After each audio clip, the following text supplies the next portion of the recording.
Meli ya Elimu ni kipindi ambacho kinakupa wewe fursa ya kuweza kutangamana na wanafunzi wengine pamoja na walimu wengine. Kina pia toa fursa kwa wanafunzi kuweza kuangazia vipaji vyao. So they approached me and told me, we have been watching what you are doing, why can't you replace Tanzania? So currently I applied for that project. It was like an international tender and I won it. I'm currently doing e-mobility in Tanzania as we speak.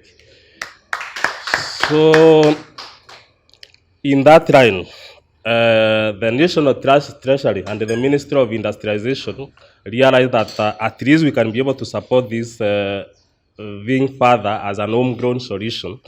And they offered me 2 months ago an assembler status, meaning now I'm being elevated to the level of the Toyota Kenya. I can be able to manufacture any vehicle, whether electric or fossil fuel, in the country. All I need to do is have a showroom whereby when the vehicles are manufactured at KVM, they are showcased at the showroom and distributed to the customers. So now I'm fully in manufacturing, and I don't regret resigning my job because I would not have been where I am if I stick to where I am. So what I'm trying to say is that innovations requires bold mind. Bold mind. You cannot do it if you are not bold enough. And many people think innovation is those things you see people wale wanaenda wanatengeneza tundege tunaruka, tunaanguka sijui what. That is how they classify them. Even in our universities, they haven't been able to capture what innovation is all about. And I think we end a forum where TUM was also represented at owned by the Kenya National Innovation Agency, whereby they have what they call Innovation Championship. And I remember TUM was represented, and I was there, whereby they are trying now to tell the universities that whatever you are researching on your laboratories and everything is just mere theory. It won't solve any problem until you actualize that research into something applicable, and you solve that particular problem that you are targeting with your research. And one area that I've realized that, especially in electric mobility, there's a big gap, is that we have adoption of electric vehicles in the country. If you go to Nairobi today, you'll find electric buses plying the route of Nairobi. But ask yourself, when they break down, who repair them? So what happened when those buses break down? They have to call the manufacturers from Europe, wherever they are, to come and repair them. Yet we can be able now to transition our people and start training our youth to adapt to electric mobility. Because if you look at the Paris Convention on transition to electric mobility, in the year 2045 or 50 there, all the countries will have already transitioned to electric mobility. Taku unaenda kutafuta gari unaambiwa sorry, we don't have a fossil fuel car, you have to buy an electric car. But how do you manage them in the country if you don't start now? And we have that mentality that everything that we are doing is done by Chinese and the Europeans, so we cannot be able to do it. I have been able to do what they have not been able to do. I've seen people from Latin America asking me whether my tuk-tuk can be piloted in Latin America so that we can have dealership in Latin America. I've seen South African calling me, asking me, can we have dealership in South Africa to spread this technology from Kenya to other regions? So basically, what I will add now beside that story is that I have seen the Inua mom. I've been hearing about it in the television, but I've never known what your functions are. And there are so many things that you can do. And I think if you read the newspaper of Second Standard last week, but one, I've elaborated everything that especially you people from the Asar areas can be able to do. And one of them is water boozers. You realize you have a problem with water. And that problem is not only in Mombasa, it is also in Nairobi, it is also in some of the suburbs of Nairobi. And we need to identify a mode of transport that can bring water closer to the consumers. And one of them is an electric water boozer. And last week I was given a tender by the Ministry of Education through the National Council for Nomadic Education in Kenya to do one of a kind, first of a water boozer tuk-tuk, which has already been commissioned in Garissa, is operating in Garissa.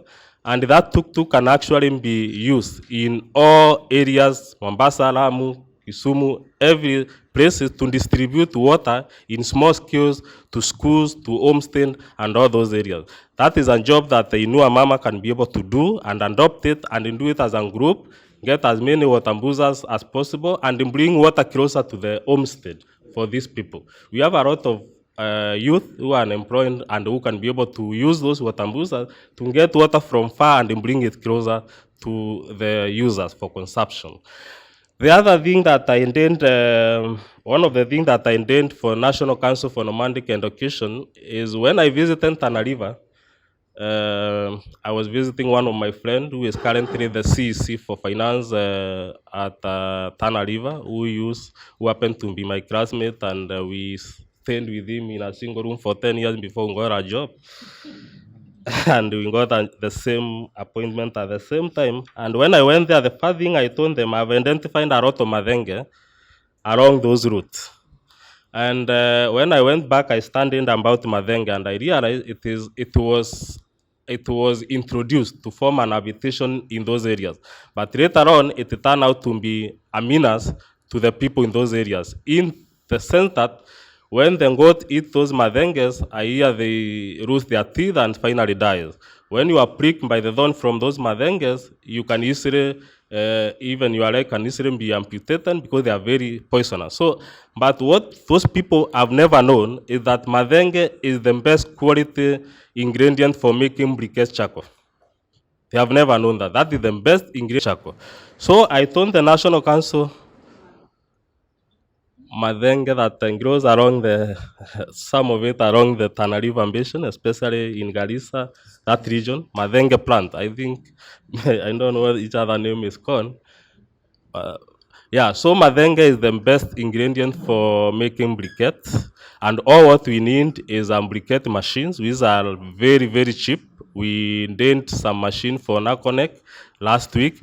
Currently, they are piloting madenge projects in Garissa and Barambara, and a place called Konu, something like that, in those areas.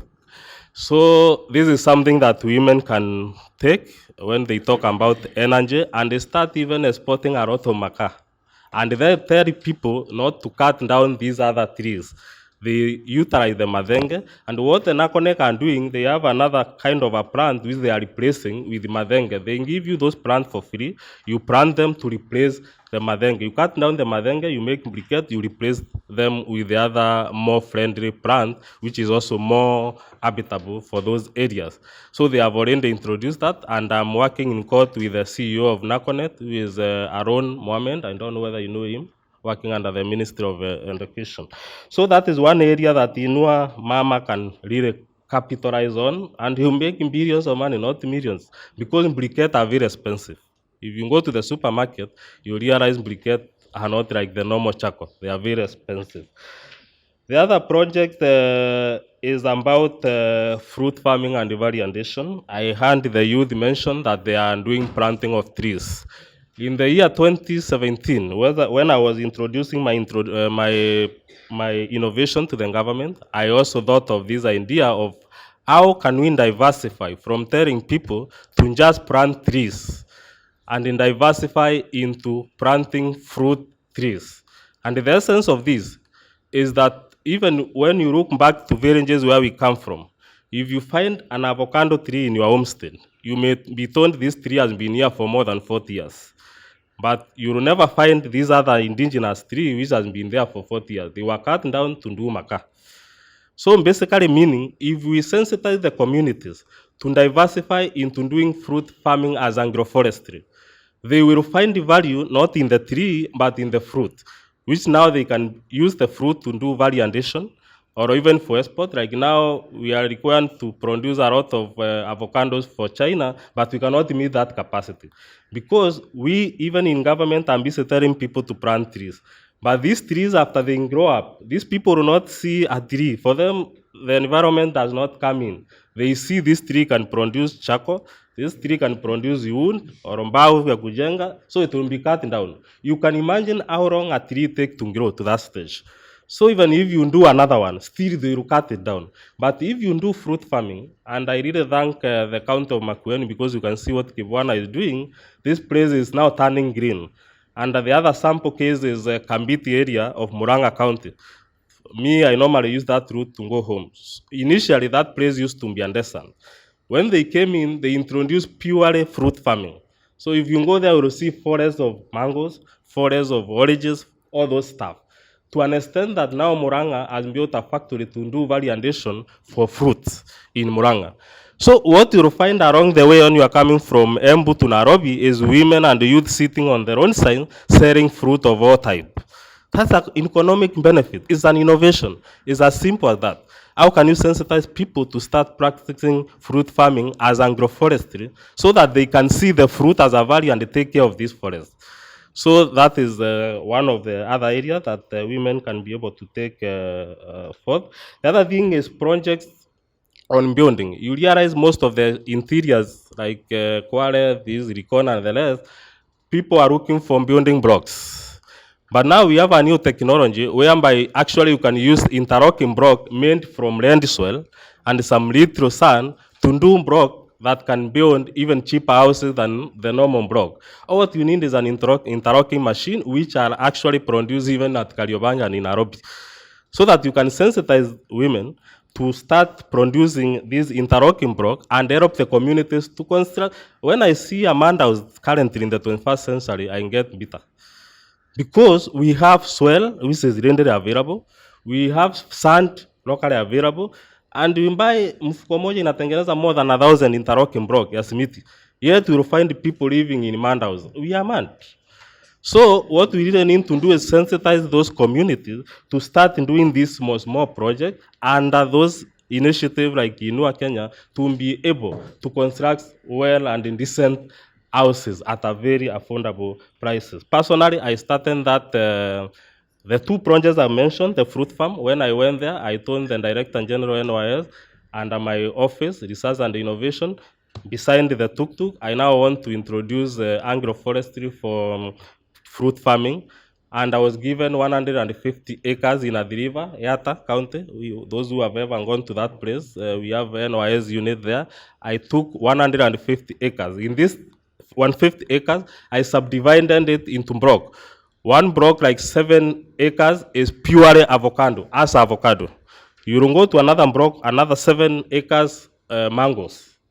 Another 7 acres, another type of fruit. At the Mindro, I created a variation center, 10 acres, whereby when now these fruit become mature, they will be able to do variation so that they can be taught how can they have cottage industries within this farm to produce butter from avocado, to produce cream for women from various type of products, to produce even juice for local and even export, to produce these avocados for export to China. And basically this project, I think in the next 2 years, I might not be there then, but they will already be getting millions out of that because it has already taken off. By so doing, I told them now, you have already made an agroforestry, a forest in that region, and yet now you are benefiting from this fruit for sustainability for this type of project. This, the other section was to do nursery bed, which I partnered with the Kenya Forestry to give us the proper seeding so that they can do nursery bed, whereby they can produce this seed and also sensitize the communities to start coming for this seedling to plant in their communities. So I expect in the next 20 years, that region around Yatta all the way to Mwingi will be benefiting from these projects, and they will be taking this avocado and export on their behalf. And these other agro processes. For the interlocking block, those who have been using Garissa Road, near where the prison is, the Karonso prison is, you will find there's a big area that has been fenced and has a factory. I actually started it in 2018, and we are doing interlocking blocks, which now NYS is using to demolish the Mabati shanty building they have to build decent houses within NYS first before we start now looking outside. And the people are looking forward to coming for them, but it's only that they want now to use them for local consumption before they start selling them outside. So these things I'm talking about, I've already practiced them. The other thing is you talk about human waste. Many people have never known, as it was explained very clearly by my friend here, that it can be used to make gas, clean cooking gas, and also generate power. You can use it for lighting and all that. We have several companies in Karen which are already doing human waste in Karen Homestead. And finally, now once they take those human waste, they generate this gas and they feed you this homestead, which supply them with human waste, with gas and electricity. So it's something that can be done in Mombasa instead of polluting the ocean. Women can marshal that and tap these human waste, especially the what do you call the exhausters. When they take those waste, instead of going to dump them anywhere, you can have an incinerator somewhere whereby they can come and pour that human waste. Then you convert it into gas and actually package it into clean gas and sell it. Those are innovations. They are there with you, and the resources are locally available.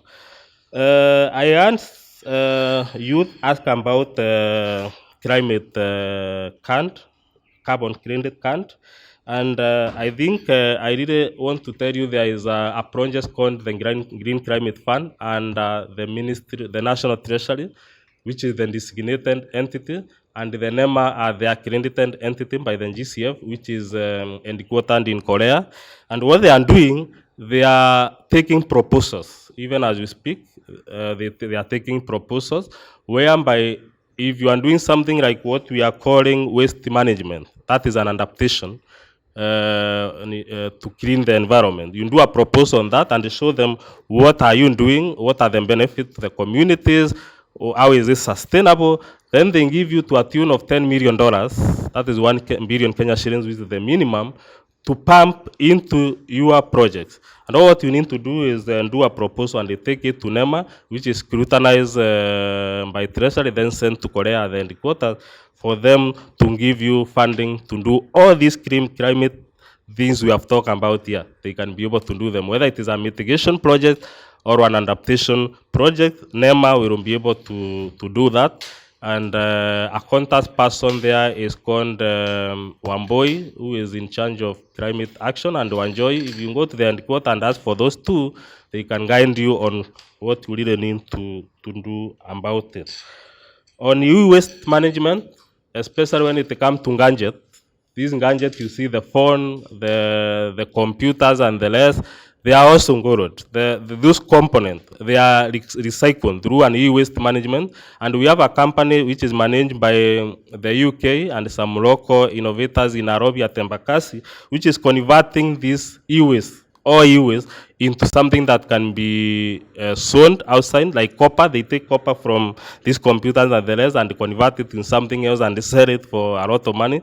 They are also doing e-waste management in batteries that we have, and converting these batteries in something else, like lithium ion. They are also manufacturing lithium ion batteries in Embakasi.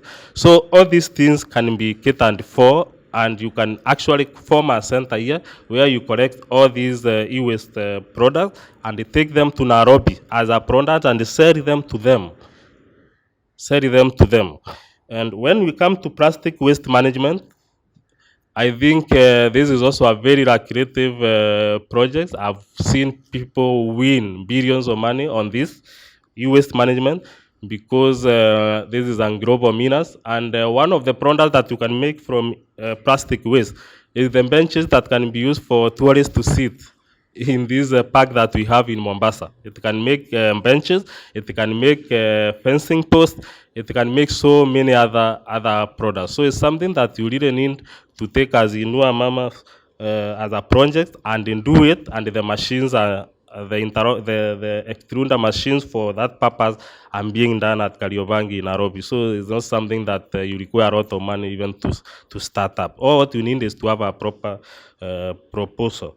So I think that is what I have to say about this. Thank you very much for welcoming me, and I think you have learned something from me. Thank you very much.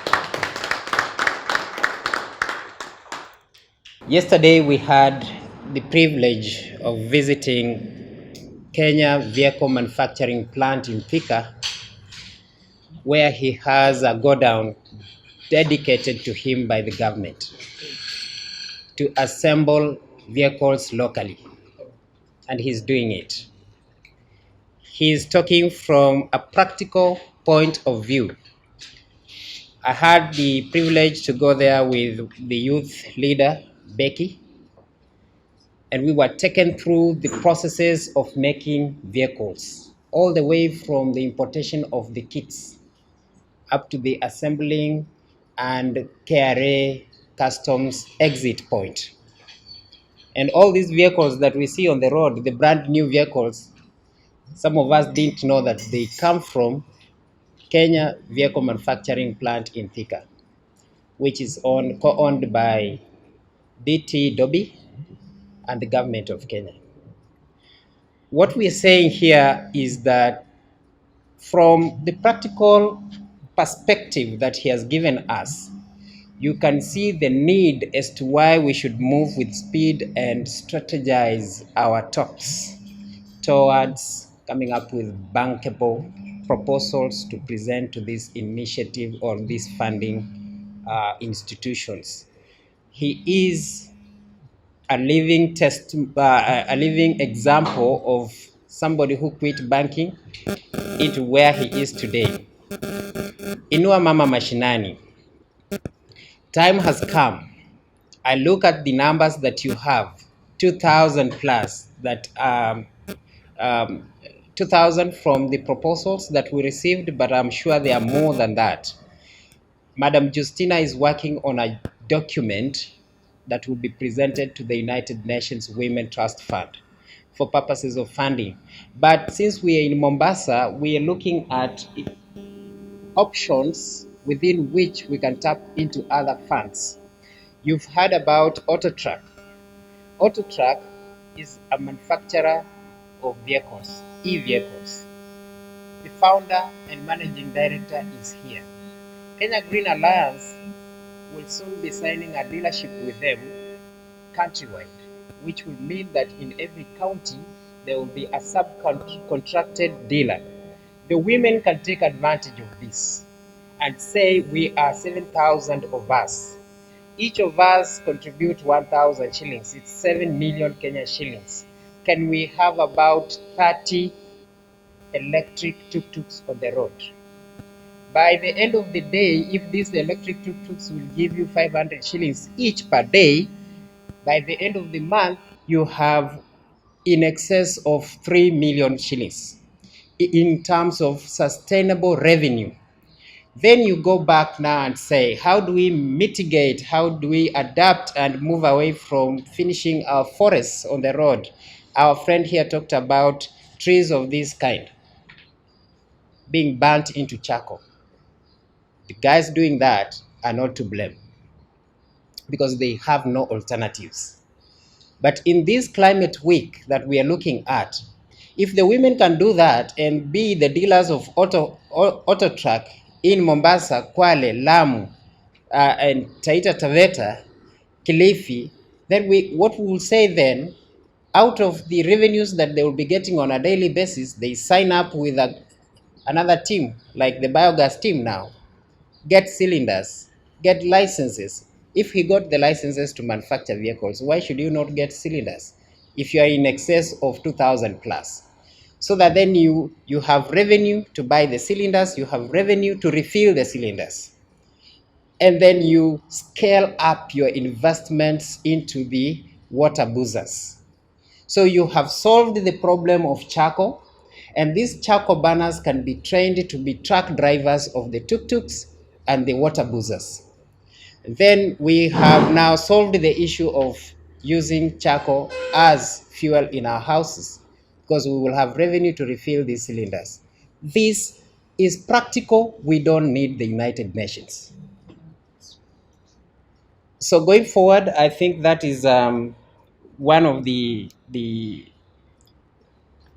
discussion that we are going to do, and we have to do it this afternoon with the leadership of Inua Mama. I'm happy that the whole leadership is here. If the United Nations realizes that you're doing that, and I can see the members of the Fourth Estate are in the house, and they follow you up the way they've been following up, following up with the founding managing director of Autotrack, who is here with us, you will attract the attention of the United Nations. You may not have to take proposals to them, they throw away, you do another one, they throw away. They will come by themselves and say, can we be part of this success story? So this is something that we can start. I'm sure ladies within the Inua Mama initiative cannot lack 1,000 shillings. If they know that indeed what it's going to do is something viable, then we move with speed. The youths can go into electric motorbikes, electric bicycles we have towards greening our economy, zero carbon emissions. So these are the things that once we get to Nairobi at the Kenyatta University Climate Week in October, we will present these initiatives that we will have already started. Then whoever will want to partner with such initiatives will find it very easy. They will not ask so many questions. They will only ask, what is the challenge here? We'll say our challenge is maybe all members are not able to raise the 1,000 shillings. So what is your deficit? Our deficit is this 30%. Okay, fine.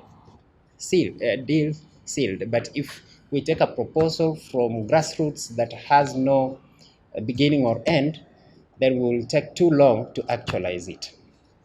So with due respect, my co-chair, I think where we have reached, as while you are away, Baba,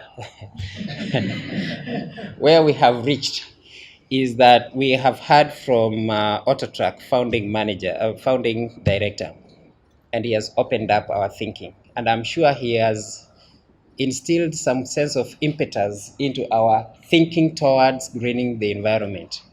So I leave it to you to guide us next on the steps towards planning for Climate Week and the blue economy.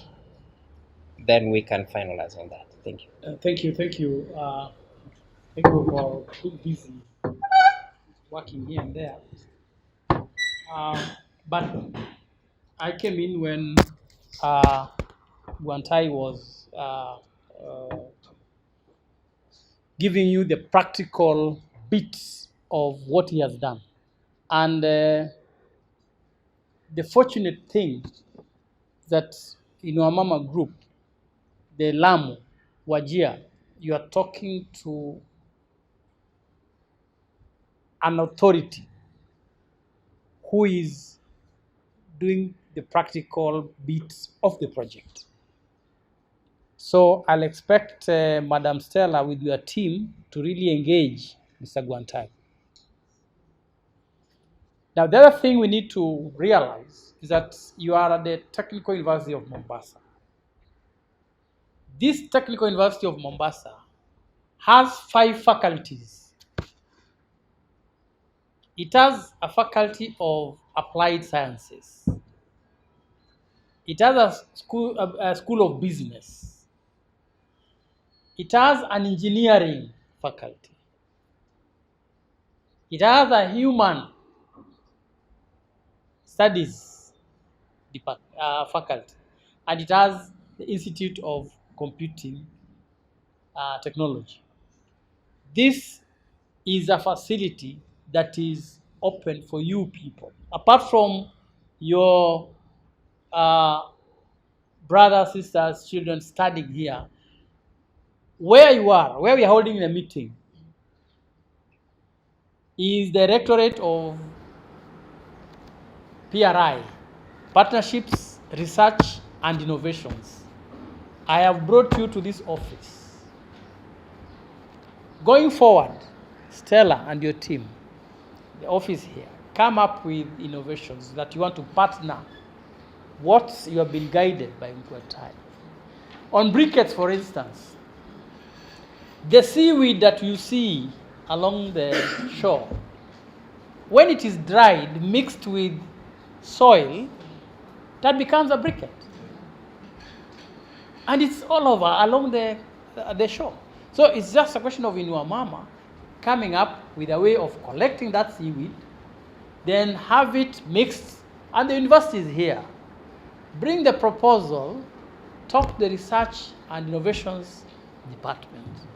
Let's look at it. And once it is viable, with partnership with Guantai here, it will be commercialized. Are we together? We develop the prototypes, they do the testing. Once they are approved or once they meet the standards, it is commercialized. The waste. Actually, we have a concept we call the solid waste to energy, SWE, which we convert to energy. He has talked about it. So these are things that we can do in Wamama and other initiatives that are here. Use the university. Talk to the university. It will give you the link that you want. It will bring Kontai here many times. But Kontai will not come here if he has not seen something that he needs. He sees value in it. So fortunate that he's here today. Let's make use of him properly. Have the contacts. After, of course, when we'll be taking tea and all that, so that we can actually convert the climate change negatives into opportunities. I've given you 3 areas: the blue economy, the green economy, and the circular economy. These are areas we need to convert from negatives to opportunities, and which you have heard actually Guantai, who is here with us, leading that initiative. In sports, we have a subcommittee here led by AFC Leopards chair that is partnering with communities and the sports personalities here. Bandari FC, which is the main team here, can also lead the community in planting of mangroves. You need to partner with that, because sports, actually the Ministry of Sports has a partnership with UN Sports. I think I shared a document in their second meeting about UN Sports. There's a partnership. It was launched. Amina Mohammed launched that. We also have another one with World Athletics Federation that was signed last year. And all this is an initiative to try and do reforestation. So these are initiatives, and we have them. So let's have initiatives that we'll have showcased during the Nairobi Climate Week. And now on the conference, to be specific, we will need ideas in that conference. We will need presentations that are geared towards the blue economy. There was a blue economy that was held here in 2018 in Nairobi, but the pre-conference was done in Kilifi, if you remember. Are we together? So we need implementation of the resolutions. The blue economy, the Oceans and Blue Economy Office, the head is called retired Major General Matete. Comes from Kilifi. He's one of us. So the outfit is for the whole country, but he's here. Liwatoni, they are constructing the fish processing value chain. They are already done with a certain phase. As in your mama, you need to go there and negotiate. Stanley Chai, I have his contact here. He's the advisor. He's ready to engage and know how you can benefit. Actually, he told me that they have a program to train youth as seafarers. They have that program, but they don't have the youth. Yes, I'm telling you. He has told me he wants to train the youth. He also wants to train youth on hospitality at the ship. They have vacancies. As we are talking, they don't have the youth.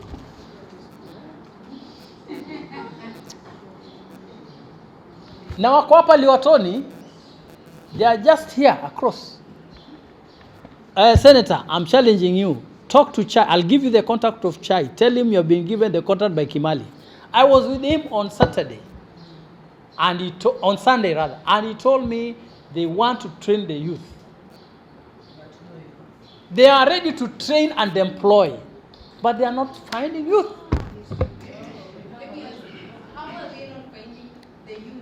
they have not, I mean, yes, in Wamama, this is team you need to engage. Matete is here with that outfit.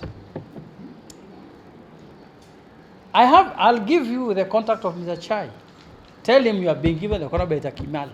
He told me he needs you to be trained. So, these are opportunities that are there. And they want to employ people in the cruise ships. They want to employ people as seafarers. And they'll train and employ. They have the money. I'm telling you, they are training and employing. They train you and then they employ for free. Yes. It's free. All right. And even if there's any cost, it should be very minimal. Because they have the funding. He has told me they have the funding. So I'm giving, Madam, let me see whether I have it here. So I'll get it and give it to you. I think I have it. So engage Chai, engage, and they'll be coming for the Blue Conference. Actually, we are co-hosting with them. The Blue Economy Conference, we are going to be working with them. So talk to Chai. Engage institutions. Just Chai will engage institutions. Institutions will give the formal training, and once the training is done, they absorb. That's how. So these are things. Now, the other thing about the institutions which will be engaging at both the Blue Conference and the Nairobi Climate Week, we are coming up with a curriculum on climate change. We want to have sensitization on climate change. Then, of course, the other bit, which is our work, is research. And that's why I said in your mama, you will have your initiatives, bring them at the university, let them do the research, then give you the results, which can now be taken to the next level. We have Kengra here. He's already doing project on renewable energy. He has, I don't know whether he has told you, he has an order of 300 motorbikes, electric. He's looking at where they'll be produced. The other day I saw somebody in Coast here who came up with an electric tuk-tuk or motor. So these are people, if they are here, look for them, link them up with he has an order of 300 motorbikes, electric. This is an opportunity for Inua Mama and other initiatives.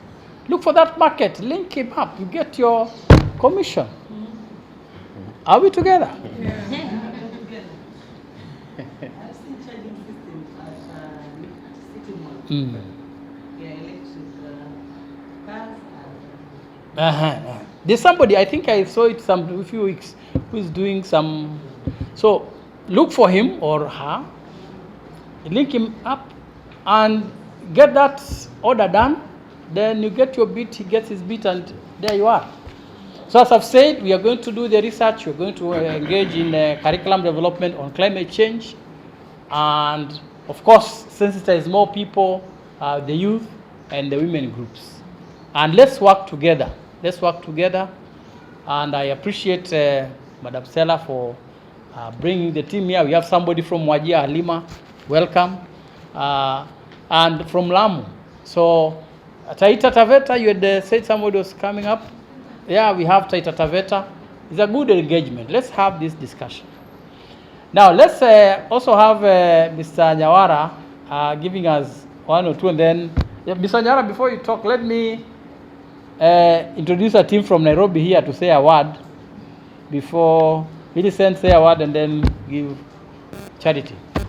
We will be having the Nairobi Climate Adaptation Week on 14th to 16th. I welcome you all. Karibu sana. Habari zenu. Nitaongea kwa Kiswahili, naona niko Mombasani. Nashukuru sana siku ya leo kwa vile tumekutana na wenye tulikutana nao ile wakati mwingine, na nimepata marafiki wengine pia, na naona tuasonga mbele. Sasa hiyo upande ya wamama, sijui nitasemaje. I'm very excited kwa sababu naona wamama tunaenda mbele. tunafikiriwa mambo ambayo ni mazuri, ambayo yatatengeneza hii nchi yetu, angalau ibadilike iwe nchi nzuri, upande wa wamama na youth, kwa sababu hao ndio wameshikilia the nation. Na once wamekuwa empowered, because that is what I train the women on, empowerment. Kwa sababu mimi hujua mama akiwa na nguvu kifedha, watoto watasoma. Hawa youth wote wako jobless ni kwa sababu ya uwezo wa mama kuwa chini, because mama ndiye anashikilia nyumba, na mama akiwa hana nguvu, hiyo nyumba haikai vizuri. Hata tunasikia behind every successful man there is a woman, na huyo mama lazima awe very strong, na atakuwa strong aje kama she is not empowered? Hata akitaka inashindikana. So wakati nimesikia maneno ya anaitwa Kenneth, nimeshukuru sana kwa sababu yale mambo ameongea yanaguza mama sana, upande wa kuni na hiyo maneno ya kupanda matunda. Asante sana ndugu mtazamaji wa runinga ya Raia.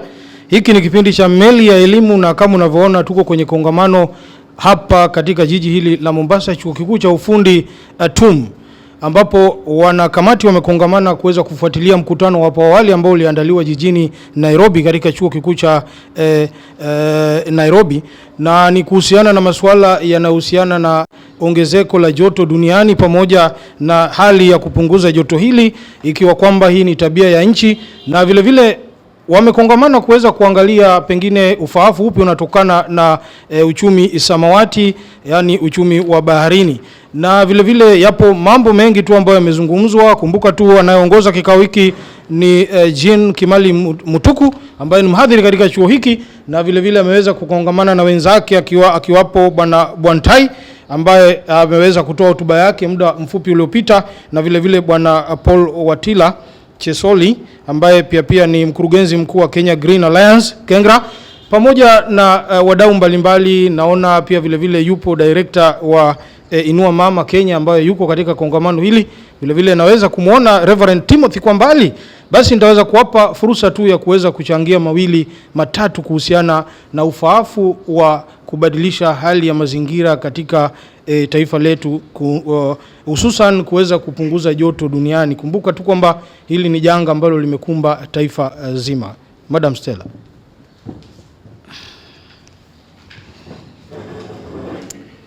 Kwa majina naitwa Stella Wandoe, na mimi ni mkurugenzi mkuu wa shirika hili la Inua Mama Mashinani Jenga Taifa. Shirika hili tulilianzisha mwaka wa 2019 kumradhi, ndio tulianzisha shirika hili, na tumeliendeleza kwa kina kwa sababu tumekuwa na changamoto mbalimbali. Kwanza tunataka kuwajulisha kwamba katika shirika hili la Inua Mama, 70% ni akina mama, 30% ni kina baba na ndugu zetu wanaoishi na ulemavu. Hivyo basi, kwa kuwa tumekuwa na shughuli mbalimbali za kina mama mashinani, tumejitahidi mno kwa sababu hali ni ngumu. Tukilinganisha enzi zile, kina mama walikuwa katika hali ya kwamba walizoea kubebwa na waume zao, lakini wakati huu imekuwa sasa mama ni kujibeba mwenyewe na kubeba familia kwa ufupi, kwa sababu changamoto zilizoko, waume zetu hawana kazi, vijana pia pale nje ambao tumewazaa tuko nao, vijana pia hawana kazi. Lakini ninapozungumzia swala la Inua Mama kwanza imekuwa na miradi mbalimbali hapa chini mashinani. Kwanza ilikuwa na mipango ya table banking, ndio tulianza nayo, na iliweza kutusongeza. Tulianza tukiwa watu wachache maeneo ya Nyali sub county ndani ya Mombasa. Tuliendelea kugrow pole. Hatimaye leo hii Inua Mama iko na members 7,000 katika Mombasa, katika pwani, kanda ya pwani kwa ujumla. So kwa hivyo ndani ya Mombasa county tuko 2,800. Labda nitakukata kidogo. Nataka ujibu swali hili. Inua Mama na kudhibiti hali ya joto duniani vinasaidiana vipi kwa vipi? Asante sana, maanake hapo ndio nilikuwa naelekea. Tukiwa watu 2,800, kwanza tumefanya mikakati mizuri sana. Tuliweza kupanda miti. Miti hii tuliipanda maeneo ya Mikindani ambayo ni mangrove trees. tukiwa kama kikundi. Na pili, tumekuwa tulishirikiana na watu wa kutoka UN ambao tulishirikiana nao kufanya beach cleaning. So katika hii hali ambayo ni ya mazingira tunayozungumzia, ni mazingira ambayo yalikuwa na utata mwingi sana. Maplastiki yalikuwa yamejaa ndani ya bahari, lakini tuliweza kufanya mikakati mizuri ya kuweza kuyatoa na kuyapeleka sehemu ambayo ni ya taka. Alafu pili, tatu nitakwambia kuhusiana na mazingira ndani ya VOK. Kulikuwa na takataka nyingi sana, zile ambazo zilikuwa zimezidi na naona zimerudi tena. Lakini kama Inua Mama tulifaulu kushirikiana na county government na tukatoa zile taka. Lakini naona tena zimerudi mara ya pili. Kwa hivyo sasa hayo ndio masuala tumekuwa nayo kama Inua Mama. Asante, nitakupa muda tena uweze kuongea. Ndugu mtazamaji, basi wa Meli ya Elimu tunaweza kuelimishana. Kumbuka tu hiki ni chuo cha kiufundi, chuo kikuu cha kiufundi hapa Mombasa, yani TUM, na kina piga daraja na kuweza kutoa fursa kwa vyuo vingine kuweza kuiga mkondo wa kuhusika pakubwa katika mambo haya ya mchakato mzima wa ongezeko la joto duniani. Kama nilivyoweza kusema, kuna watu mbalimbali hapa, naona nimepata taarifa kwamba wapo waliotoka Lamu, wapo waliotoka Wajia, na vile vile naona kuna bwa mdogo pale. Hebu njoo ndugu yangu, uweze kuambia taifa na vijana waweze kuhusika vipi katika kuhakikisha kwamba kuna upanzi wa miti kwa wingi, kuna pengine kutumia mbinu ambazo haziathiri lile tunasema blanketi la joto duniani ama pale angani, kuweza kutumia vitu ambavyo havitoi moshi zaidi. Wewe una matumaini gani na kongamano hili? Good afternoon everyone. Amjambo. My name is Kale Mbarashe from Lamu County Youth Leader, na nafanya na Safari Doctors volunteer, youth health volunteer kule. Na pia kwa upande wa youth nimeshikana nao kwa sports. Tuna create awareness kwa sababu kule bado tuko chini sana, tuko mbali, so lakini tunajaribu. Tunaandika proposals from different organizations like NRT, Safari Doctors themselves. So tunasaidika na wheelbarrows, hizo mareki, pia tunapewa mangrove tunapanda na vitu kama hizo. Yeah. Nitakuuliza swali la kizushi kidogo. Lamu kumekuwa na shida kubwa ya makaa ya moto, makaa ya mawe, kumradhi coal. Sijui vijana mmehusika vipi kuhakikisha kwamba mradi huu haukuendelea kwa sababu ulikuwa na athari kubwa kimazingira? Tulisimama kidete kwa kataa, kwa sababu ikiwa mradi ule ungeweza kutekelezwa katika jimbo la Lamu, bila shaka ingeathiri mambo na fishing, na ndiko kitega uchumi kwa kaunti ya Lamu. Na pia tunavyoongelea sasa hivi, kama nilivyotangulia kusema hapo awali, tumejaribu kama vijana kuparticipate katika upandaji wa mangrove, ambapo husaidia pia hawa samaki, ambapo huwa ni sehemu moja ya lishe ya samaki kando na sehemu zingine, uweza kusaidia ili samaki kupatikana kwa wingi. Ndio kichega uchumi cha Lamu County, ndio tukasimama kidete kukataa mradi kama huu mwaka. Asante sana, wewe ni kijana shupavu kutoka eneo la Lamu, na mmesikia akizungumza. Asante sana kuhusiana na jinsi walivyopigana wakasimama kidete kuhakikisha kwamba makaa ya mawe pale Lamu, yani coal, imeweza kukandamizwa na kutokubaliwa kuweza kuendelea, kwa sababu kulikuwa na athari kubwa za kimazingira ambazo zingeweza kutokea pindi mradi ule ungeweza kukubalika kama nishati. Labda nitamuita Reverend Timothy, upande wa dini, wewe ukiwa ni pengine pastor hivi, kanisa linahusika vipi kuhakikisha kwamba vijana, kina mama, umma unahamasishwa kuhusiana na ongezeko la joto duniani? Asante sana. My name's Reverend Timothy Kiwinda, and I want to say that I'm so grateful to be part of this conference this morning. Na kama nilivyosema pale awali ya kwamba it has brought about different individuals exhibiting synergy ya hali ya juu sana. Pale asubuhi nimesema kwamba tuna kitengo cha wana sport, especially we have a girls team, ladies team, let me say the youth team from Changamwe side. Naweza kusema kwamba masuala kama haya yasiishie katika washa kama hii. We need also to take this information kule chini katika mashinani. That is also what exactly we are doing also at the churches, because tunaweza tusipate nafasi ya kuja mahali kama hapa, lakini kila kiongozi aliyefika katika mkutano kama huu, we are going back with the information that we have received, take it back to our people so that they can have the information that we have received. So apart from the practical part of it, this training that we have received as we go back makanisani, misikitini na zile sehemu zingine, ni jukumu letu tuone kwamba tumepata detailed information whereby we can share with our people, we can enlighten them, so that kwa pamoja tunaweza angalia hali ya mazingira yetu ikawa nadhifu. Thank you so much. Asante sana. Huyo amekuwa ni Reverend Timothy, na ameweza kudadavua kichakachua masuala kwa mtindo na staili yake kama hiyo, akiwa tu ni mhubiri ambaye anasema kwamba wameweza kuhamasisha vijana kupitia michezo pengine na kuweza kueneza mambo kama haya. Kumbuka ndugu mtazamaji, kipindi kinachokujia hewani ni Meli ya Elimu, na leo tumechukua mkondo tofauti kidogo. Badala ya kuwa shuleni, shule ya msingi, shule ya sekondari, leo tuko katika chuo kikuu, chuo cha kiufundi hiki cha TUM, ambapo kuna kongamano la kimataifa linaloendelea kuhusiana na ongezeko la joto duniani. Kumbuka tu kuna kikao maalum ambacho kinakuja mwezi wa 11 kama sijakosea, ambapo watu wataweza kukongamana kule Egypt kama sijakosea, ili kuweza kuhakikisha kwamba pengine kuna ratification ya Kyoto Protocol,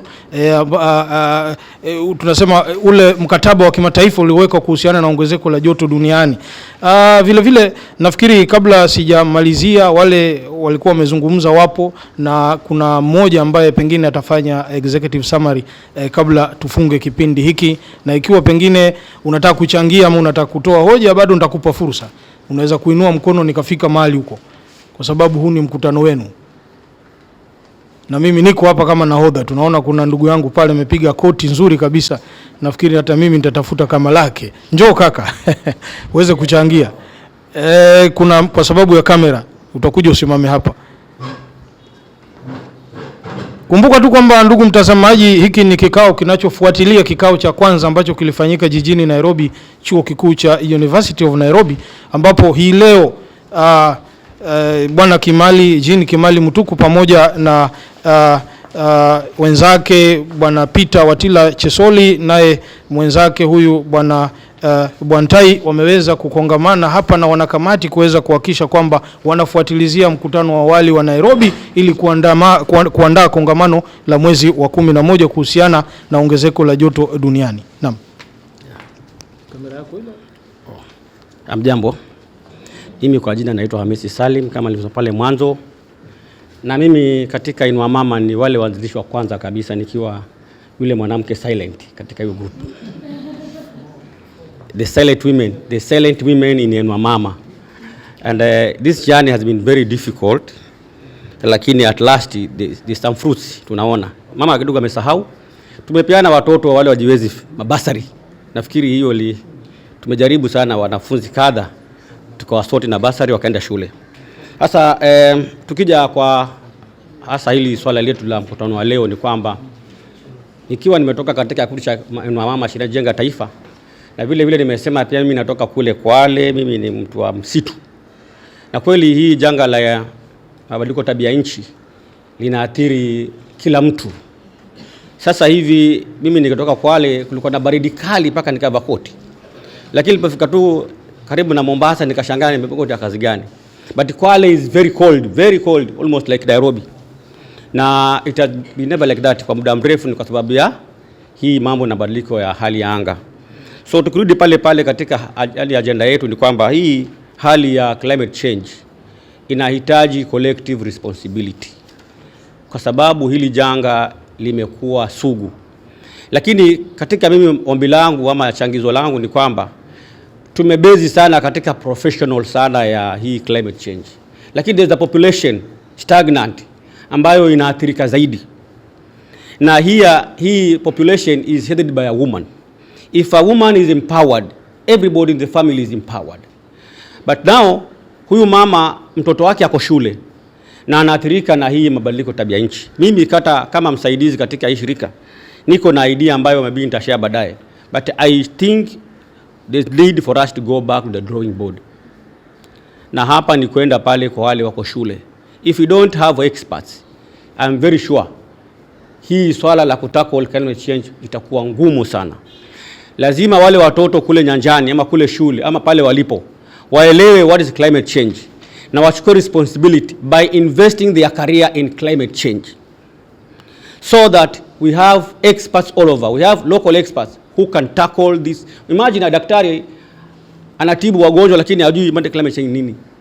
Anarusha hajui kwa nini, kwa sababu hajapata huo fahamu ya kwamba yeye lazima achukue jukumu la kuwa mstari wa mbele ku tackle climate change. So mimi kama changizo langu katika washa hii, let's go back to where we think people are organized to get this information. Hapa tulipo ni mahali university, ni level kubwa sana, lakini kuna level ndogo kule chini ambayo hawajui swala la climate change ni nini. Tukija upande wa how to mitigate this, mimi kuna mradi ambao ulikuwa hata mama alikuja nikamintroduce. We have what called improved cook stoves. Na hiyo improved cook stoves, tukiwa na wamama 1000 wanatumia ile jiko, wanatumia makaa kidogo, under Inua Mama, under the linkage we have, we are getting what we call the carbon credits payments. Only jiko tu. Jiko unapikia lakini limetumika 365 days. If you get 1000 women wana hilo jiko, tumedocument, tumeprove that mama jiko wametumia kutoka January mpaka December 31st, we qualify for a carbon credit payments. Kule nimetoka sisi tuko na miradi kama 3 tunapata pesa ya carbon credit jamani. Tuko na mradi kule Gazi na tutamikoko pamoja, we are getting around 6 million per year.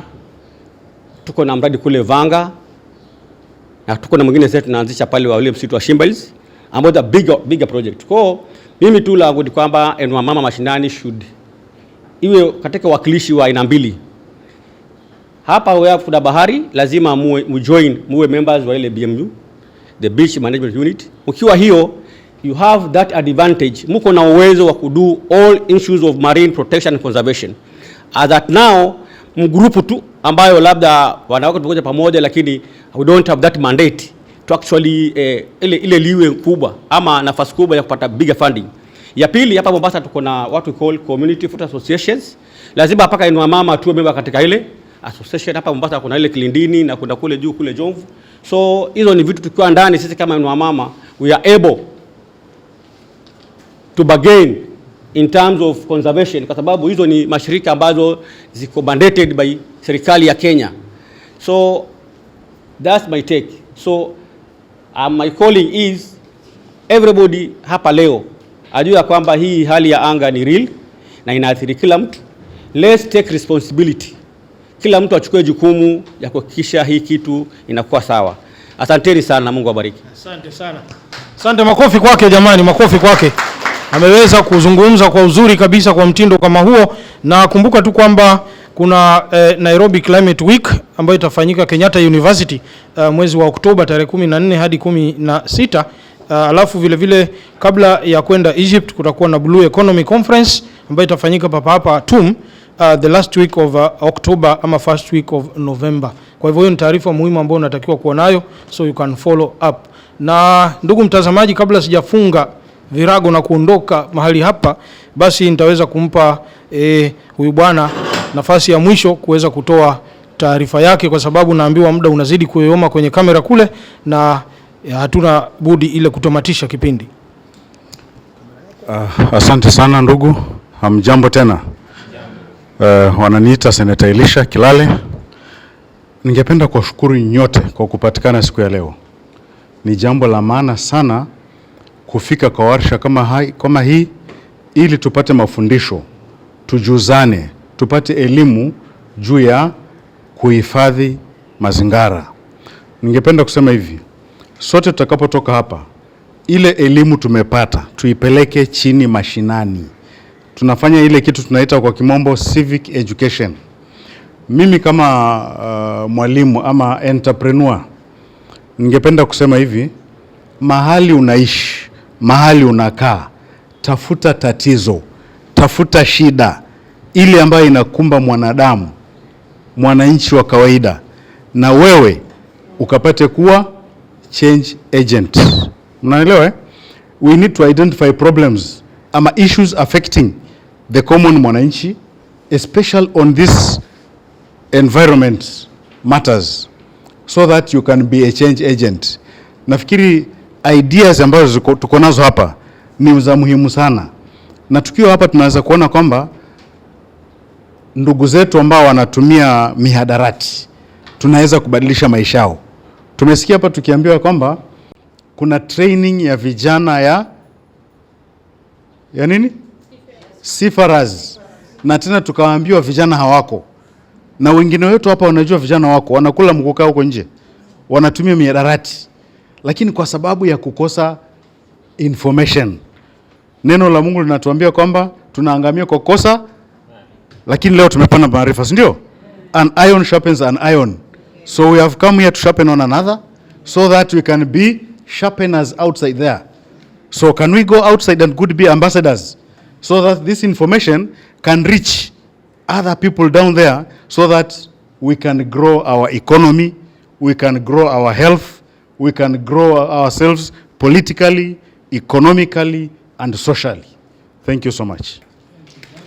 Asante sana, makofi kwake, makofi jamani.